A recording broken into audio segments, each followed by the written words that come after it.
This is Rogers TV. This program is brought to you by Ignite TV. Now you're in command. Visit Rogers.com for more details.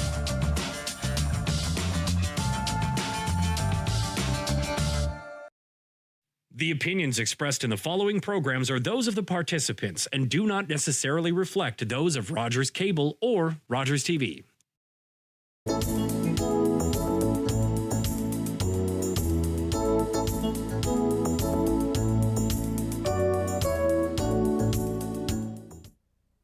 Welcome to another exciting episode of In Conversation with Alethia. I'm your host, Alethia O'Hara-Stephenson. In each episode, I sit down with incredible individuals from the community who are doing amazing things. Each show will be sure to educate you, inspire you, and empower you. In this episode, I am honored to have an amazing guest who is doing amazing things in our community, not just here in Canada, but across the border in the US. He has been a champion for Emancipation Day. He has been a champion for honoring our Black veterans and so much more. His name is Dewitt Lee. Welcome, Dewitt, to In Conversation with Alethia. Well, thank you very much for having me. Glory to God. It's an honor to be here. And you know, I could say a lot of those things all about you as well. You are a true mover and shaker, and you represent your community so well. So I'm just grateful every time I get a chance to connect with you. Amazing, amazing. Thank you. And that's a nice segue into the fact that we've shared conversations on so many different platforms. And I've talked about the fact that you've inspired me in the past, especially with, the proclamation of Black History Month and raising of the Pan-African flag. But before we get into all of that, I'd love to dive into you as the man, you as an individual. What inspires you to go out? And I'm going to use your tagline.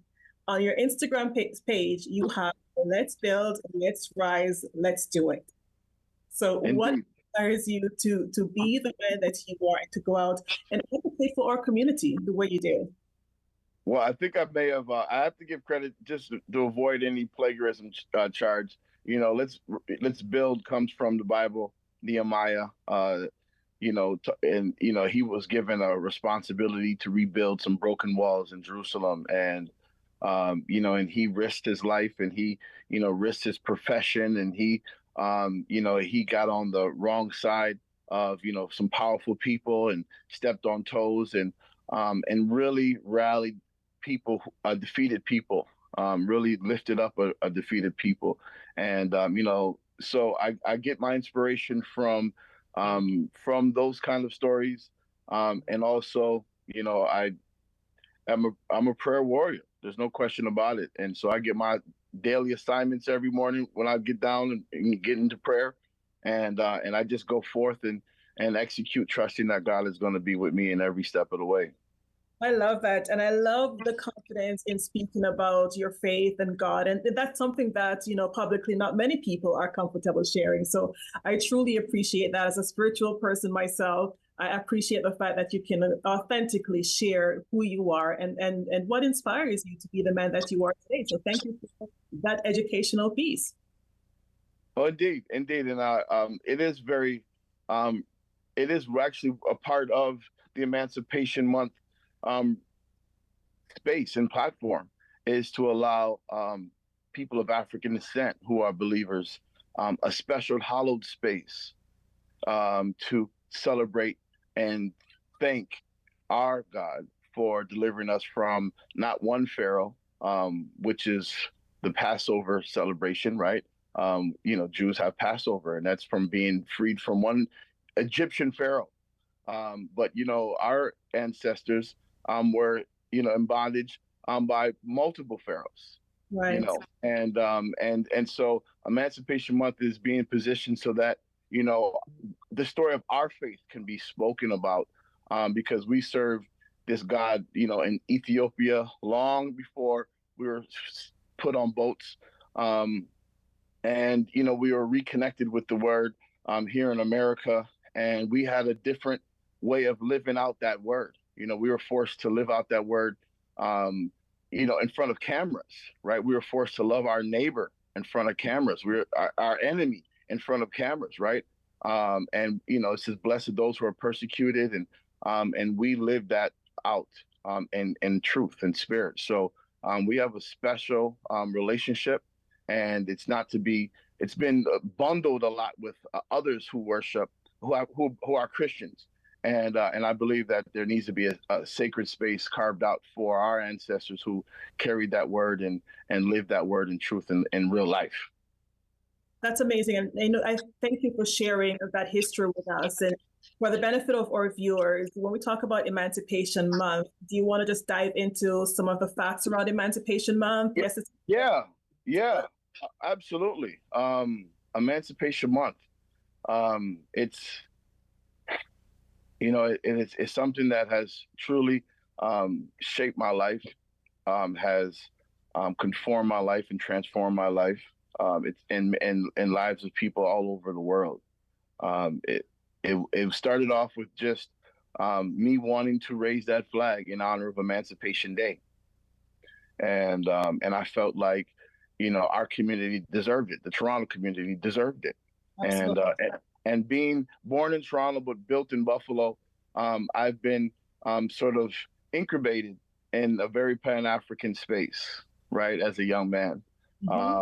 Buffalo is home to one of the largest Juneteenth celebrations in the world and one of the largest Kwanzaa celebrations in the world. And so I've been embedded in that community for many years of my life. And so the timing, interesting enough, for this flag raising was all divine intervention, because I had many years where I could have begun pushing the city to do something like that, but it was just something about that particular year, 2016, that I felt called to do it, and I got denied.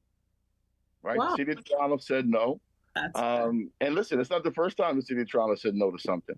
Right. And so if people could take a peek into my inbox, they would know what kind of activist I was, what kind of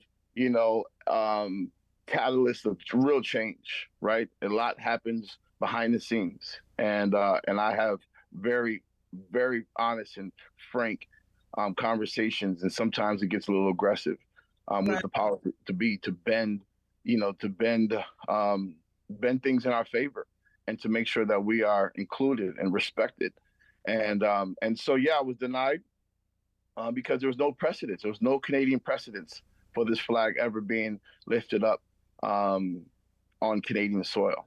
And so I had to flood their inbox with examples of other cities that have embraced this 103-year-old flag now, a flag founded by the Honorable Marcus Messiah Garvey and members and hundreds of thousands of members of the UNIA that decided in 1920 that these three colors would represent people of African descent around the world. And so they told me no. Yep, and, absolutely. You touch on, the significance and the importance of that flag, because that flag itself carries a special meaning. I would say those colors have, it was the first time we had a flag that we could fly that united us all, right? Especially when you look at it from a global perspective, we have, even in Canada, right, Toronto, we have, Grenadians and Jamaicans and Trinidadians and, and we all have these flags, right? But we should be unified. We should be, but we should have something that represents where all of our descendants come from, right? Which is Africa. So something that unites us all is more necessary now than ever. And so after pushing the city of Toronto, they finally agreed to allow me to do it. And I had to pick the last Sunday that was in the month, and that was August 28th. Okay. And so here I am now with maybe a week or two to invite the community in for this historical moment, right?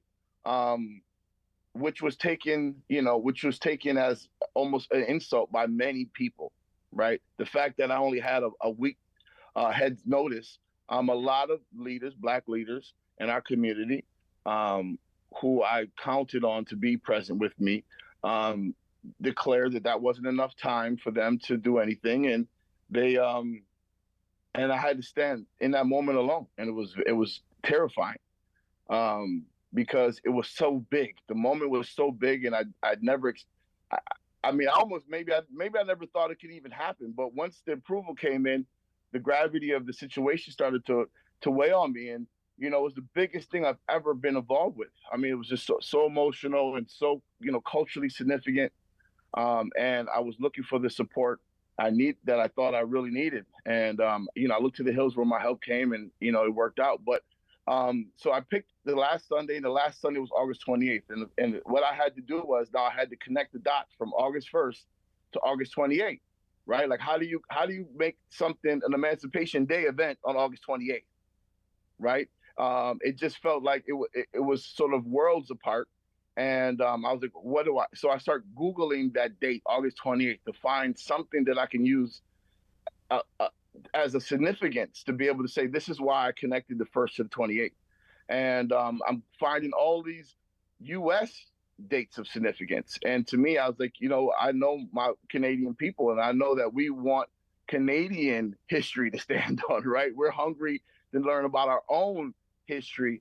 And so I had to continue rejecting these U.S. dates of significance. And there's many of them, right? There's many of them. Was Obama, and there was, there was just so many other ones that I could have chosen, but I just would not settle on anything that was American. And I came across the signing of the British Abolition Act, which is what we call, is why we have an Emancipation Day. And there are 2 dates on that bill. Okay. This is from 1800s. This is from the 1800s, right? So obviously August 1st was on there, 1834. But there was another date on there, the day that they signed it. And that was in 1833, the year before. And they actually signed that bill on August 28th. Wow. Divine indeed. So in that moment, I said, hallelujah. I said, it's an Emancipation Month. And we called that event the closing ceremonies of the first Emancipation Month in the world. And that's how Emancipation Month began.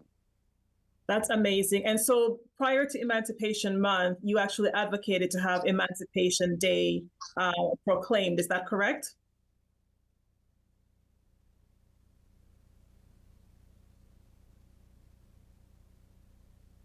And looks like we ran into some technical difficulties, so we will give Dewitt, yes, we will take a quick break, and we will come back in a few moments.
Is there a lot of pressure on this young fighter here tonight? Fighting is life. This is my belt. I earned this in blood, paid in full. This is mine.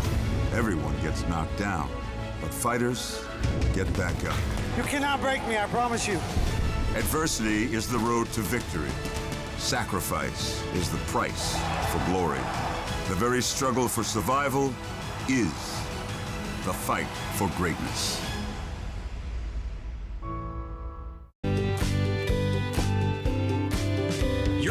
Rogers TV.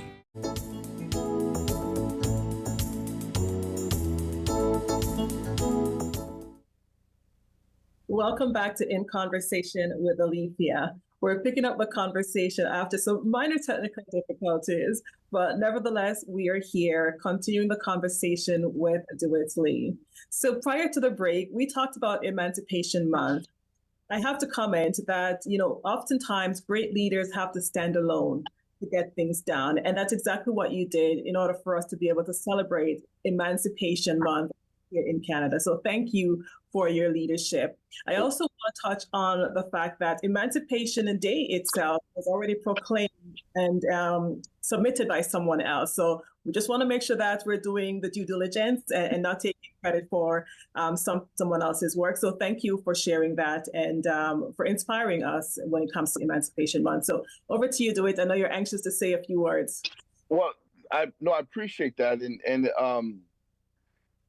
You find out what you're made of, when you look around and the dust is clear and you found out that, the rock, all it took was one rock. David picked up 3 rocks against Goliath and all he needed was one. And, so there's a famous quote from Frederick Douglass that I use all the time, which is me plus God is a majority. And wow. So I always feel like regardless of who's there with me, I know, who I'm there representing. And I always have great expectations of coming through victorious for his glory. But, it made me much more intentional when it comes to working with the next generation, those who are following in my footsteps and the footsteps of so many others, because I know how important it is to have that leadership. To have, especially when I was running for office and I get a chance to meet young men and women who are running for office, I always like to take time with them because I know when I was, just entering into certain rooms for the first time, it always helped to have someone, see me, to support me, to acknowledge me. There's someone who I credit with, really being a driving force around me, my confidence building is, and that's Mr. Garnet Manning from Brampton. He was running for mayor at the time, and he acknowledged me as like a mayor candidate, like a legitimate mayor candidate. And it was the first time that I felt like someone who was really legitimate, who would go on record by acknowledging me as legitimate, what it did for me. So I'm always looking for opportunities to sow into others in that capacity. But Emancipation Month, it started off, like I said, it started off with this flag raising. But, we are grateful to be able to expand. That's the one thing that I do is I don't, I'm all about building bridges and engaging my community wherever they are. And so that led me to Burlington. And I met another great mentor named Dennis Scott. And he, embraced the Emancipation Month concept. He embraced the platform, and that's where the first proclamation was produced ever, right? And that's something that I authored. I co-authored that proclamation that has the mayor's signature on it, and to be able to see some of my words in a document that I revered and that I have a great respect for, to me, it just really was, a seed being really nourished and growing, because it's like, wow, I can really impact history. I can really put my words that represent my community, my culture, my generation. I can infuse that with, proclamations, and that led me to, seeking a law. And wow. that's why, Queen's Park, just 2 years ago, the Emancipation Month Act, Bill 75 was passed in record fashion. We're talking about 2 days.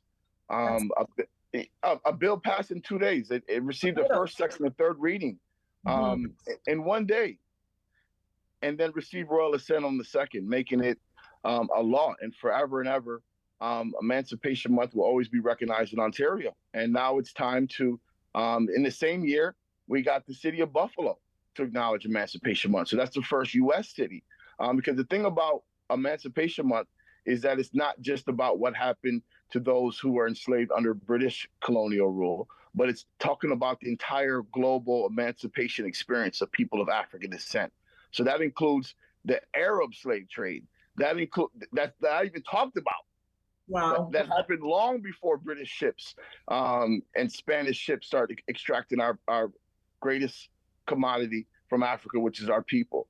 And so, and so these are things that have to be told. And so this month is like a contribution towards the International Decade of People of African Descent, which this is the last official year of this 10-year dedication. And to me, I feel like that this is a Canadian export to the world. When all the countries sit down at the table and say, all right, what did you produce?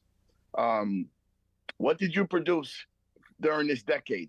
What lasting legacy did you leave for the next generation to inherit so that they can use it as a tool to express themselves and to fight for the equities that they see fit? And to me, Emancipation Month is the platform that Canada can put on the table and say, well, we changed the month of August to Emancipation Month, and now we use it a month to talk about, healing, reparations, and everything else in between. Amazing, amazing. And I love the fact that, in all of the accomplishments that you've achieved and the hard work that you've put in, you're taking the time to recognize others who were part of their journey.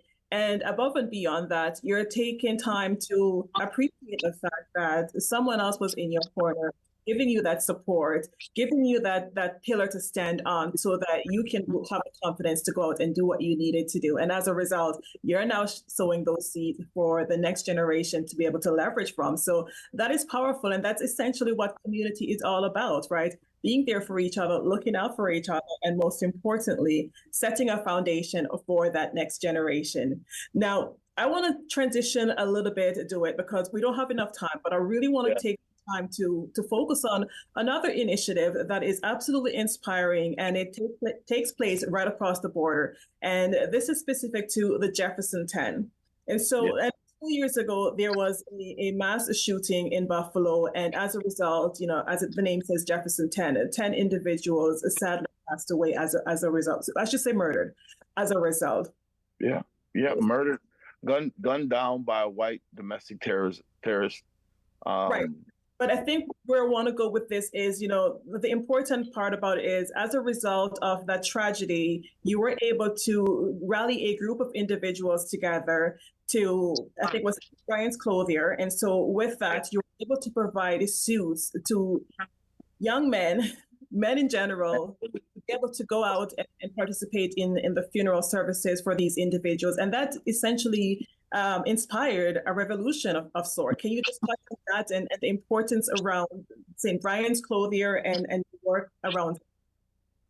Yes, of course. Well, thank you for giving me an opportunity to continue to promote the legacy of the resiliency of this Buffalo community, and as we continue to cherish and honor the lives that were taken, the 10 individuals who were killed in the supermarket here in Buffalo, New York. I was here. The pandemic made me pick a side, right? It shut down the border, and I had to decide which part of the country, or part of the world I was going to live in. And so with my mom still living here in Buffalo, I decided to be here with her to help her get through that. And I ended up, really getting deeply embedded here in this community now. And I always describe myself as Toronto born, but Buffalo built. Right.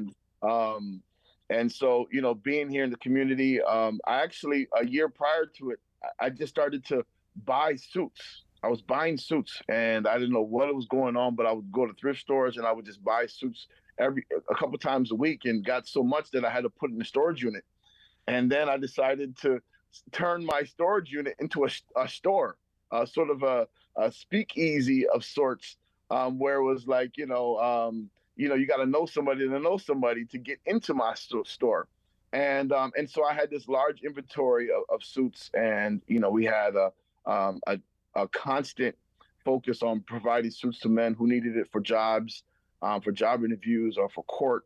And so my colleagues in the community would always reach out to me, and we would always have these private fittings for men who needed suits for some occasion. And when the tragedy happened, everyone was on the ground trying to figure out what we can do and how we can help our community heal. And I said, well, I got suits. And we were fortunate to get a space for 2 days just to do a 2-day pop-up to provide free suits to men in the community. And the news, started sharing that information, and then people just start contributing. And and they never stop contributing. And, and I've received calls every single day from people who have suits who want to give.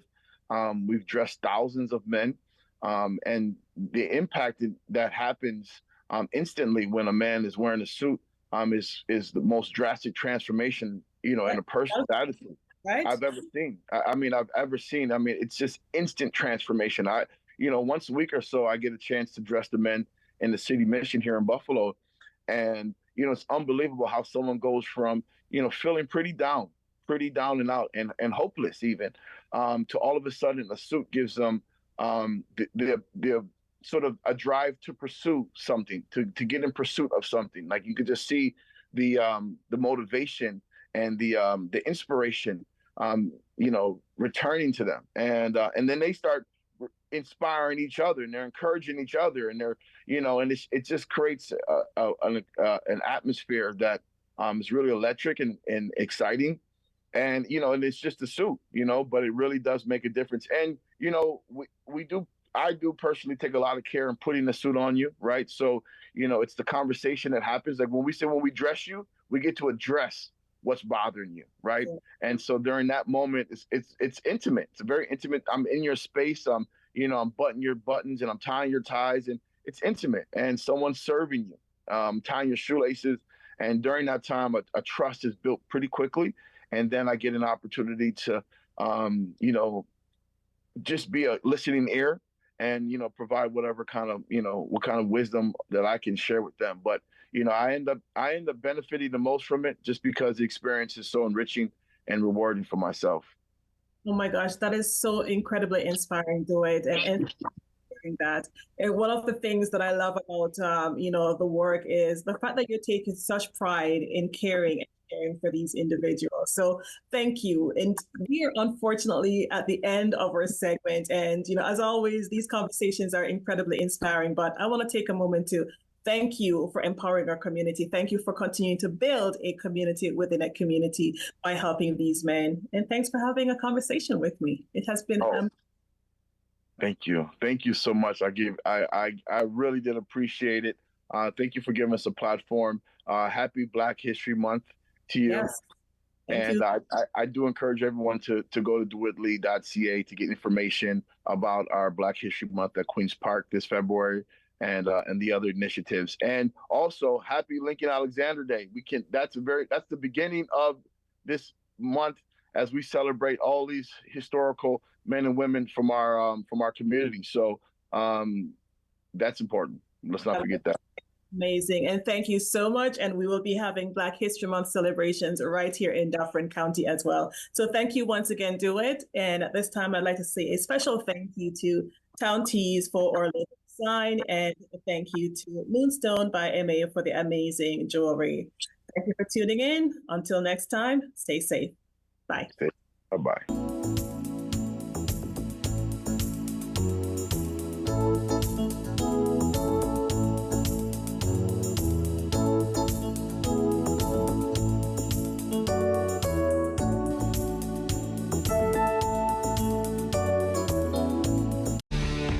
Connect with us by visiting our website or email us at comments@rogerstv.com.